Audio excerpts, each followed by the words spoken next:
Hello, here is Fernanda Paiva from Hitchhiking Stars, bringing you some insights in the lunations. And in this one, we're going to be looking at the new moon. So there is a new moon approaching us on the 4th of August or the 3rd of August, depending where you are in the world. And it's a new moon Leo, so 12 degrees Leo. And I really want to share with you some ideas, some insights as I'm looking at this chart. So I'm looking at the chart of this new moon right in front of me, and there's some very interesting aspects for us to dissect, pay attention to, and for you to keep in mind as you do your rituals, as you set your intentions, because a new moon is always a new beginning. It always gives us a chance to set intentions for this new cycle. So if you've seen me talk about astrology before, you know how much I talk about it as cycles within cycles and cycles. And so the lunar cycle will have something to do with our inner life, our emotions, our intuition as well, our instincts, I think, are connected to the moon as well in astrology. So our kind of day-to-day life is also represented by the passing, the traveling of the moon as well. So let's think about this new moon. So the new moon, as I mentioned, is happening at 12 degrees Leo. So we're going to look at the Sabin symbol for 12 Leo as usual, as I usually like to do, and also some of the configurations. So I think this is a particular curious new moon because, as I said, a new moon is a setting for the new cycle. But this new moon is also happening a day before, just a bit before Mercury goes retrograde. So planet Mercury will be at 4 degrees Virgo during this new moon, but it will be turning backwards very soon after. And so it will be moving backwards from our perspective, and it will be traveling backwards for 3 weeks, as it usually does. And so it will move back from Virgo to Leo again. So we have a kind of a revisiting of Leonine themes during this new moon. And it's very interesting because that also resonates with the Sabin symbol for this new moon. So the imagery for 12 degrees Leo is an old sea captain rocking on the porch of his cottage. So an old sea captain rocking on the porch of his cottage. So he's sitting on a rocking chair as an old sea captain. And some of the ideas with this imagery, I mean, I have to say that's an imagery at this stage of my life that I find quite appealing. I do love porches and that sense of being at home but outside and sort of being with nature. That's very, very appealing. But also rocking chairs. And in fact, I'm sat on my grandmother's rocking chair as I'm recording this message to you. So I do love a good rocking chair as well. And the peace that this can bring, this movement can be very soothing for self-reflection, for relaxing, for going inwards a little bit, right? Letting down our guards or things like that.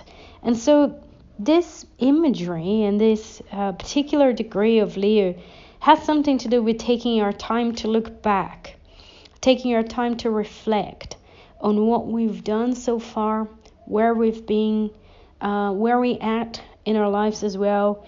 Look at challenging experiences that we've gone through. I mean, the last lunar cycle was a particular challenging one because we had Pluto very much involved with the full moon, and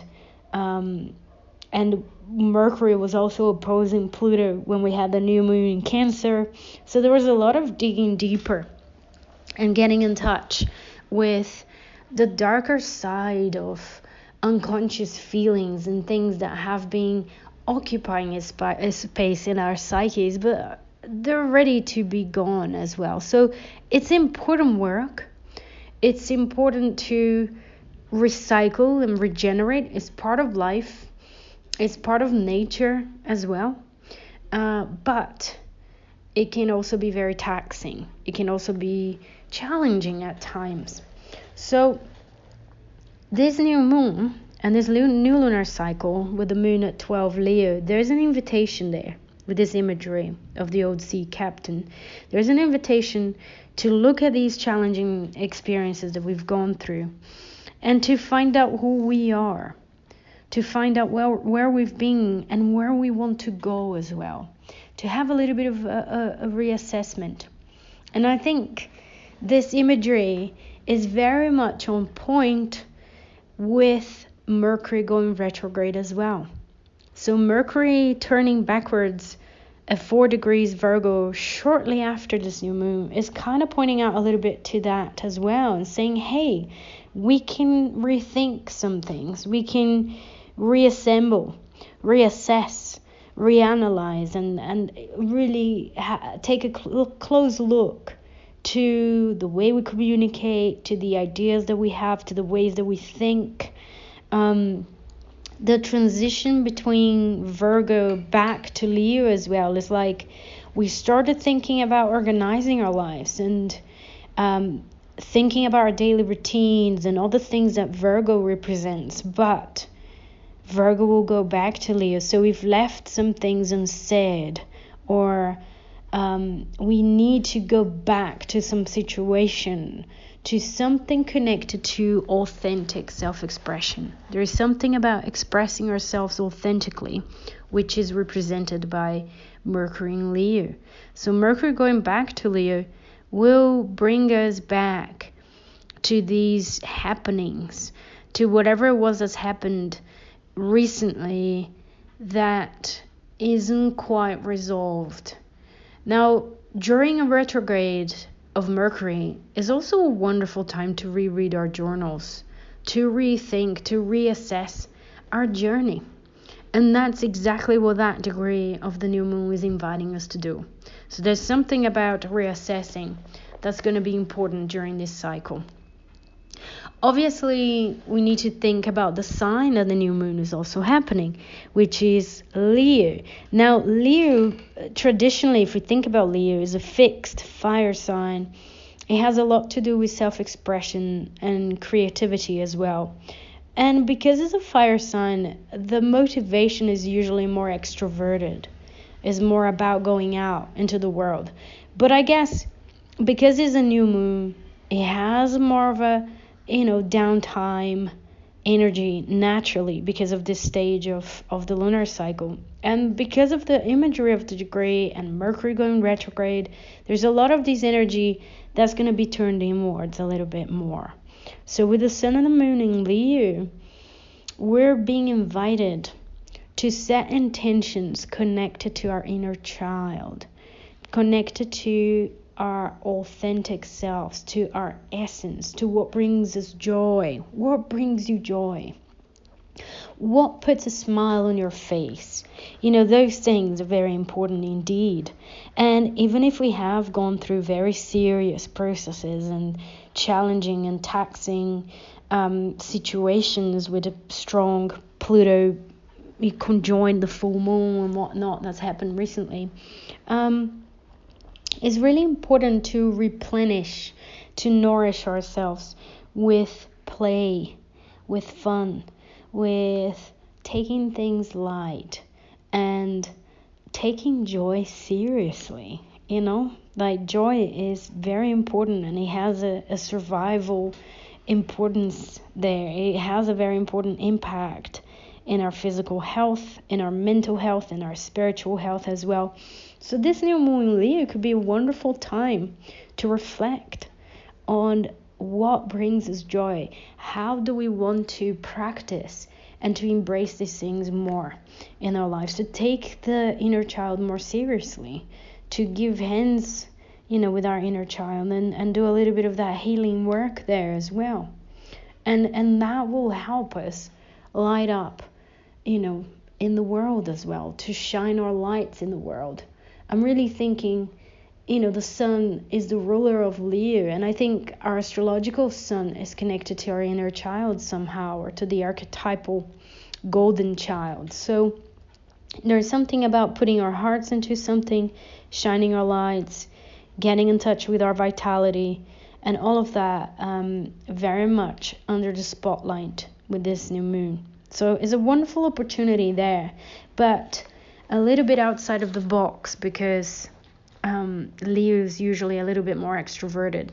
But because it's a new moon, because Mercury is going retrograde, and the imagery of the Sabian symbol as well, there's a lot telling us, discover that within yourself. Discover these things within.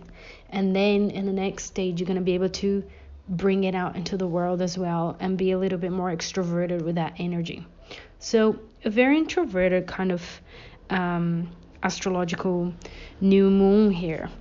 But also there are a couple of more things that I want to share with you about this new moon. So during the new moon, we're also going to have Venus at 29 degrees Leo. So planet Venus, planet of love and values and self-worth, is at the very, very last degree of Leo. So it's the crisis degree, and it has something to do with a very powerful presence. When a planet is about to shift, or it has just shifted into a new sign, it tends to have a powerful presence. So that Venus in Leo is reaffirming a little bit of what we're talking about, enjoying ourselves a little bit more, taking our inner child a little bit more seriously, investing time, energy, attention in ourselves, and what's needed and what's important to us, and in the light side of life as well. I think we think a lot about healing and transformation and regeneration, and sometimes we forget, and I'm saying we, but I mean myself definitely, forget about the importance of play, the importance of the light side of life. So I think this Venus at 29 Leo also has a very important presence here, to get in touch with these kinds of values, and the authenticity, the joy, what brings a smile on our faces and other people's faces as well, but mostly discover these things for ourselves first, so we can bring more of that into the world. And the second thing, or the third thing I want to say about this new moon, is that this new moon is also forming a sextile, so a 60 degrees, which is a harmonious aspect, to the midpoint, the exact midpoint, so the exact midway between Mars and Jupiter. So Mars and Jupiter are kind of coming close together. Mars is at 9 degrees Gemini and Jupiter at 15 degrees Gemini. And this new moon is forming an exact sextile to the midpoint between these two. So for me, again, obviously is a sextile to Mars and a sextile to Jupiter as well. And again, for me, is just reaffirming this feeling of the reflection, the ideas, the fresh new ideas that we can have during this new moon, the intentions that we can set as well, connected to creative new ideas.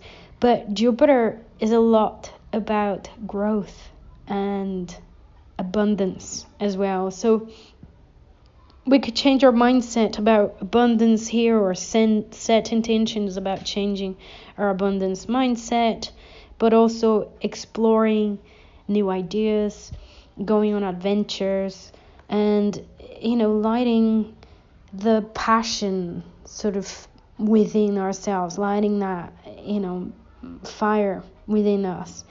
So it's very much supported by that aspect as well. So that's it. I mean, we can talk about this chart for so long, but this is the main ideas, the main sort of aspects that I really wanted to share with you. I hope you have a wonderful new moon, and that you use to get in touch with a beautiful inner child and your beautiful authenticity and being you. And I will be speaking to you all soon.